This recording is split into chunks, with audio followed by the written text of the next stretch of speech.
Merci, chers membres de la communauté. Nous nous retrouvons encore aujourd'hui, votre cadre et notre cadre d'analyse, pour parler, comme toujours, la République démocratique du Congo, ici pas les individus. Parce que nous sommes dans la philosophie d'Héraclite d'Éphèse, vous savez bien. Tout coule, tout passe, rien ne demeure. Nous voulons parler pays. Ici, nous réfléchissons pays. Et notre pays, à ce jour, est agressé, vous savez bien.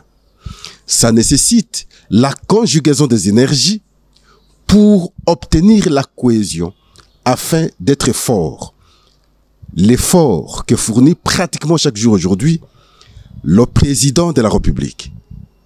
Et à ce stade, une initiative a été pensée et il a choisi son conseiller spécial pour conduire les consultations afin d'obtenir par la suite un gouvernement des Congolais engagé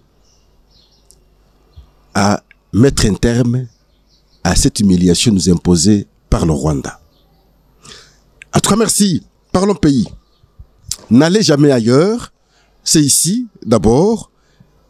Et nous vous remercions, comme toujours.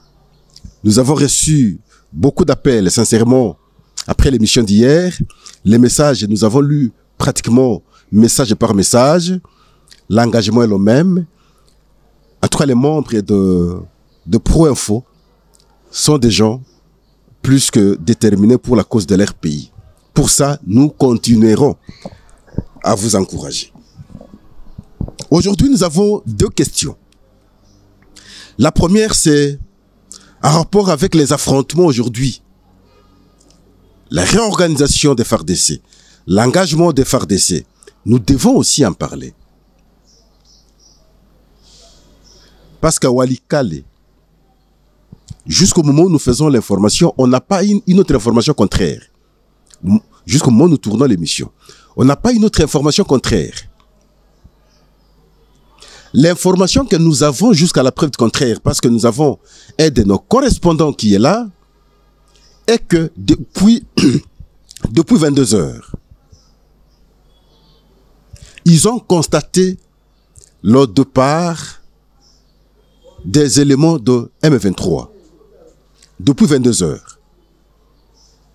Et sur place dans la ville de Walikale, il nous fait comprendre que on ne sait pas constater, on ne sait pas voir les éléments de M23. Et ce qui est vrai, c'est que depuis hier, il y a eu vraiment des affrontements aux alentours de Walikale Centre. Nous ne confirmons pas totalement. Mais simplement, jusqu'ici, on n'a pas un avis contraire. Pouvons mettre en cause cette information selon laquelle Walikale serait récupéré par les FARDC. Nous voulons ici informer l'opinion que depuis une semaine pratiquement, ça a été l'engagement des FARDC, la détermination de récupérer Walikale Centre.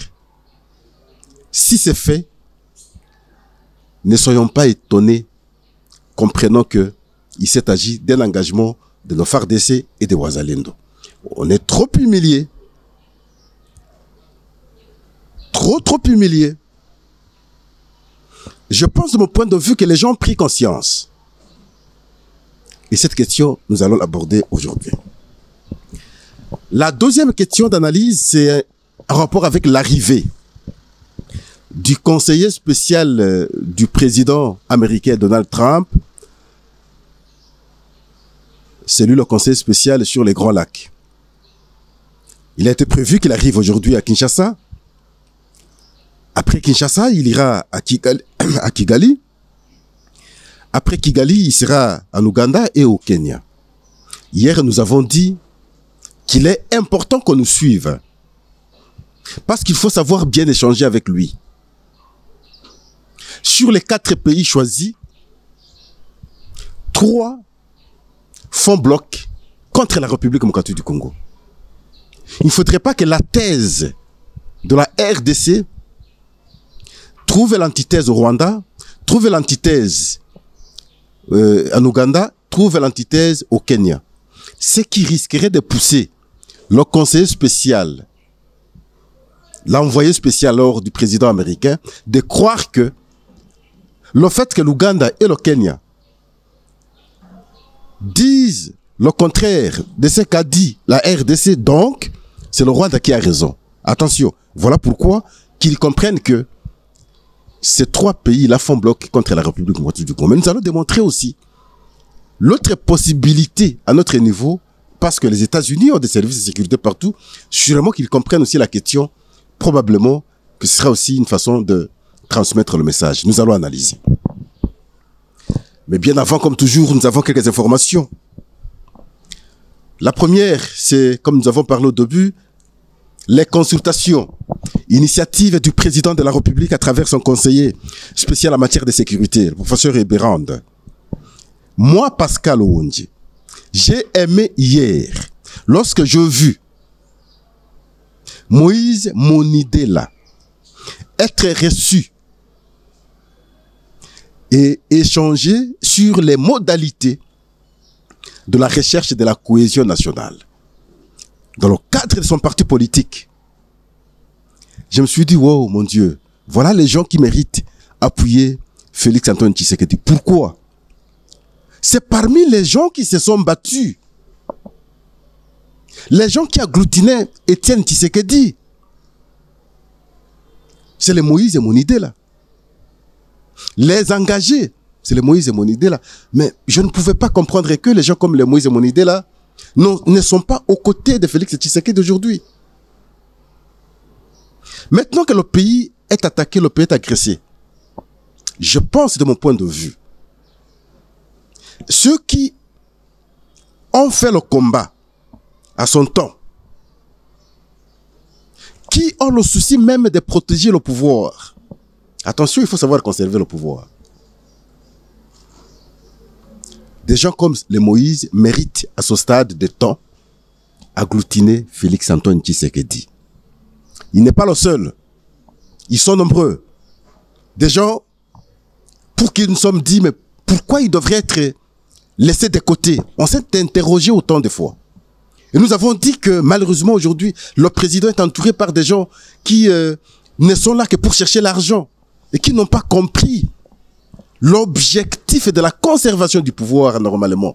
Et nous disions que le président de la République a de très belles initiatives, de très belles idées, mais souvent malheureusement mal accompagnées, et la matérialisation de ces idées pose souvent problème. Vous pouvez imaginer que le président descend dans les artères de la ville de Kinshasa, donne les orientations pour la réhabilitation. Regardez jusqu'à ce stade. Mauvais service qu'on sait les rendre. Parfois, on ne sait pas lui dire ce que disent les populations sur tel point. Donc, il faut des gens qui partagent la même vision que lui, peuvent, de mon point de vue, dans le cas d'espèce où le pays est attaqué, être à ses côtés pour qu'il fasse bien le combat. En tout cas, merci. Félicitations, M. Moïse Monidela. Aussi, les confessions religieuses.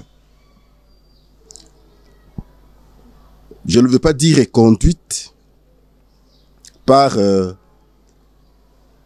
l'archevêque Jiba, mais au moins, ils se sont constitués en dehors de la SENCO et de l'ECC. Et ils ont échangé avec le conseil spécial du chef de l'État. Et ils font un appel. Ils appellent la SENCO et l'FCC, et l'ECC plutôt, de venir avec ce qu'ils ont comme cahier de charge. Et pouvoir maintenant échanger avec le conseiller, parce que l'objectif ici, c'est de trouver la cohésion nationale. La dernière information avant-hier, on nous faisait comprendre qu'ils étaient aux États-Unis. Alors je me posais la question, si c'est pour la cohésion interne, pour que les Congolais échangent, pourquoi contacter tous les présidents du monde? L'intention, c'est laquelle? Une démarche de part était saluée par moi, mais au fil du temps, je me suis rendu compte que on était un peu en train de sortir du cadre normal. Mais sinon, j'ai toujours apprécié la démarche. Lorsque il s'agit de penser aux échanges entre Congolais, mais qu'il n'y ait pas d'autres intentions. Alors, il est temps de remettre aussi les conclusions de leurs échanges au président de la République pour appréciation. Mais seulement nous disons, trop d'initiatives tue l'initiative. En tout cas, merci. Il y a la mise en place de la police nationale congolaise. Nous parlons ici des deux généraux, même si le concept souvent n'est pas bien employé pour la police, mais passez-nous le terme. Kinshasa, maintenant c'est le général Kantou Bakulu qui remplace Blaise Kilimbalimba. Lui, Blaise Kilimbalimba, va au Haut-Katanga. Alors nous disons à notre frère, le général Israël Kantou Bakulu, vous avez une charge. Kinshasa, c'est une très grande ville. Vous avez une charge, surtout dans le contexte actuel. Là, je m'adresse pratiquement à tous les généraux de la police qui sont affectés par-ci, par-là. Vous avez une lourde responsabilité à ce jour où le pays est attaqué. La police, jusqu'au jour d'aujourd'hui, c'est mon point de vue personnel. La police qui constituerait la deuxième force après l'armée lorsqu'il y a attaque. Mais on a eu l'impression comme si la police n'a pas existé. Qu'on parle de Bukavu, qu'on parle de Goma, qu'on parle d'autres agglomérations. Comme si le travail ne détient l'arme que le militaire et non le policier. Et pourtant, ils ont reçu également la formation. Je crois qu'ensemble, ils feraient une très forte force. Mais malheureusement, on aurait l'impression qu'ils laissent plus la place aux militaires et les policiers ne sont là que comme des civils. Ils se comportent comme des civils, ils fuient comme des civils. Ils ont une grande responsabilité de protéger les personnes et leurs biens. En tout cas, merci. La première question d'analyse. Question Walikale. Les combats, les affrontements dans la partie est de notre pays, surtout dans des zones où le M23 a occupé, le Rwanda a occupé, pour exploiter illicitement nos minerais, avec intention de nous occuper définitivement. Il est vrai, il faut reconnaître qu'il y a une forte pression internationale. Même si la matérialisation jusqu'ici pose problème, on ne peut pas ne pas reconnaître qu'il y a une forte pression au niveau international. C'est comme ça que nous avons la résolution du Conseil de sécurité des Nations Unies, la résolution 2773. Nous avons des condamnations de certaines personnalités par les États-Unis, les personnalités rwandaises. Nous avons des condamnations de certaines personnalités par l'Union européenne. Nous avons des condamnations de la Commission des droits de l'homme des Nations Unies et des enquêtes du procureur de la Cour pénale internationale qui sont en cours.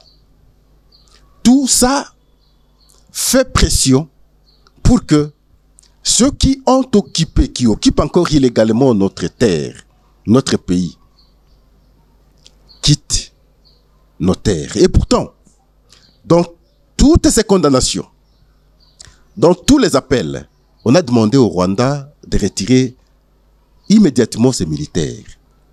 Jusqu'au jour d'aujourd'hui, le Rwanda ne sait pas retirer ses militaires.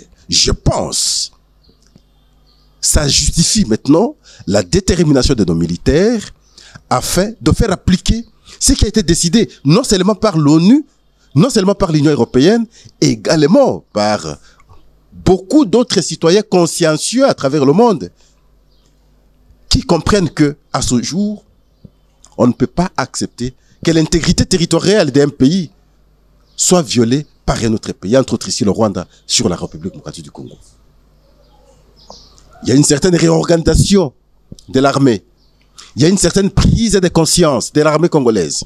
Surtout aussi avec la déconsidération affichée par le général ougandais, le fils de Yoweri Museveni, M. Muhonzi. Mais il a déconsidéré les généraux congolais. Je pense, de ce point de vue, nos militaires doivent se réorganiser. Hier, nous avons dit, la faute, c'est à nos militaires qui acceptent maintenant des pots de vin pour trahir notre nation. Peut-être que ça passe par le monsieur, et voilà, à ce jour, il ne sait pas les respecter. Réorganisez-vous. Affichez la bonne image, parce que là, votre image est carrément ternie.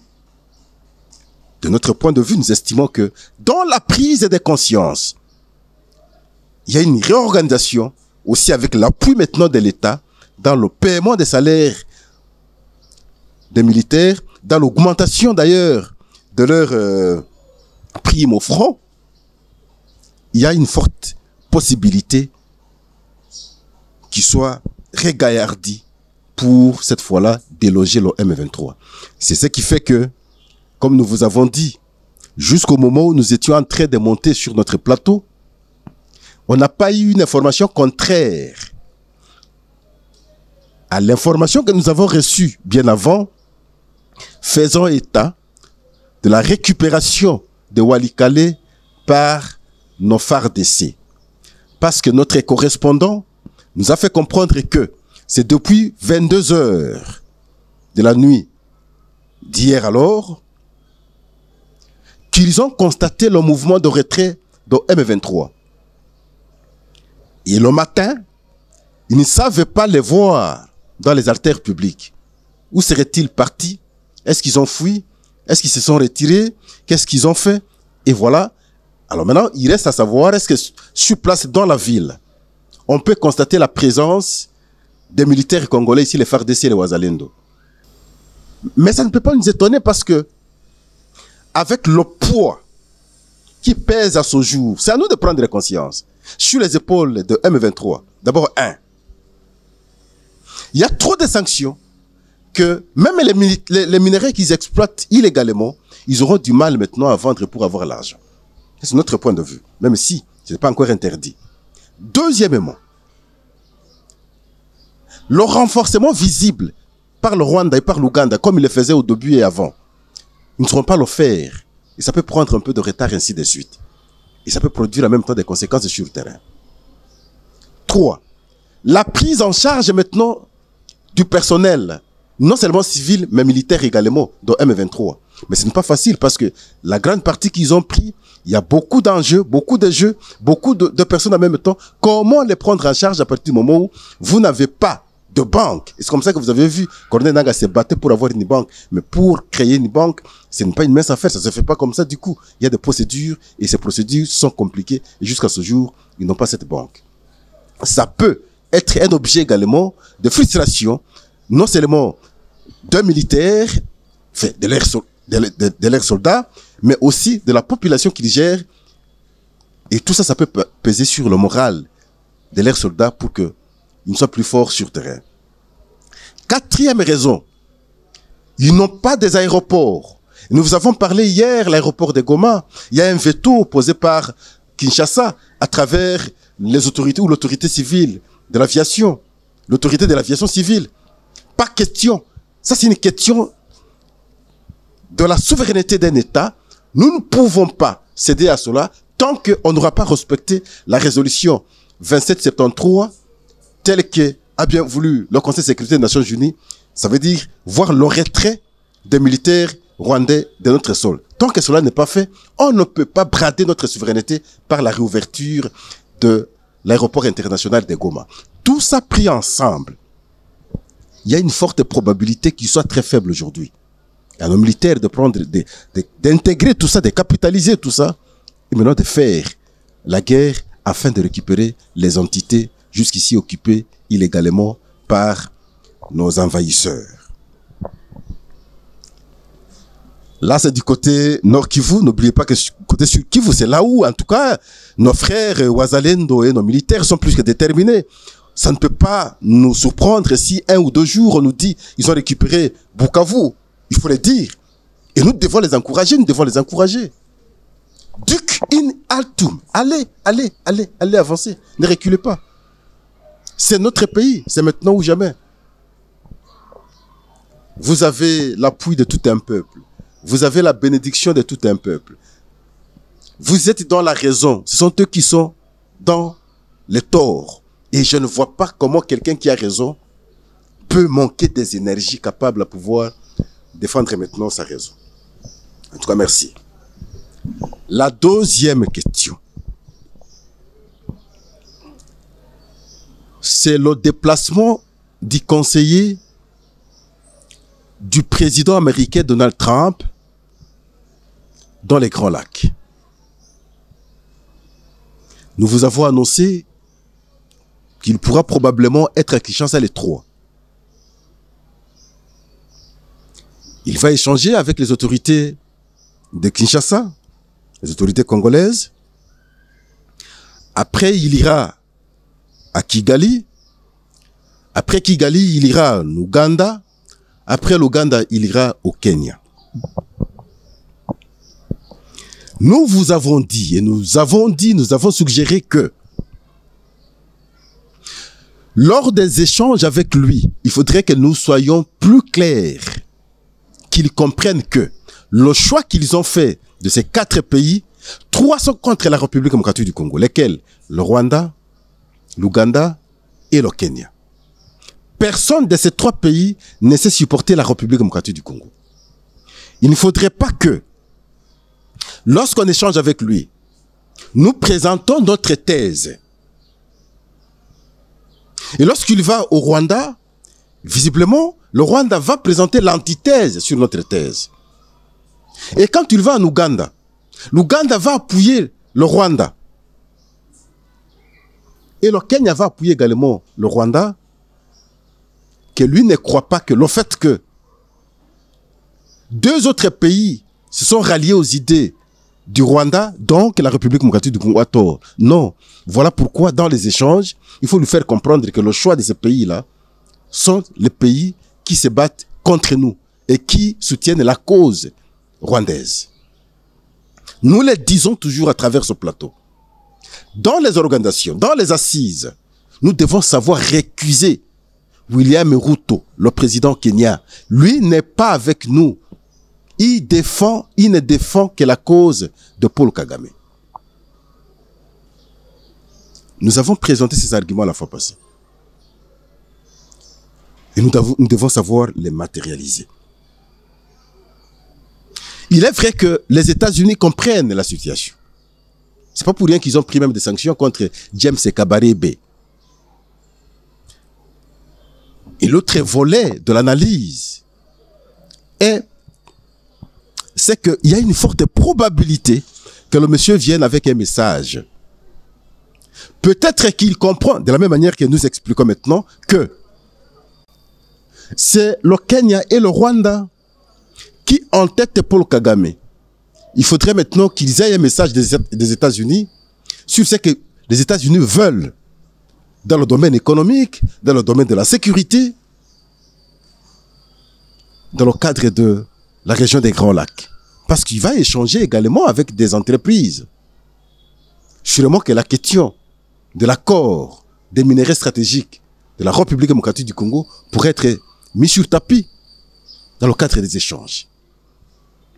Et donc, il y a une forte probabilité que ce message soit apporté pour que le Kenya et l'Ouganda changent aussi de position afin de faciliter les choses et qu'on ait la paix.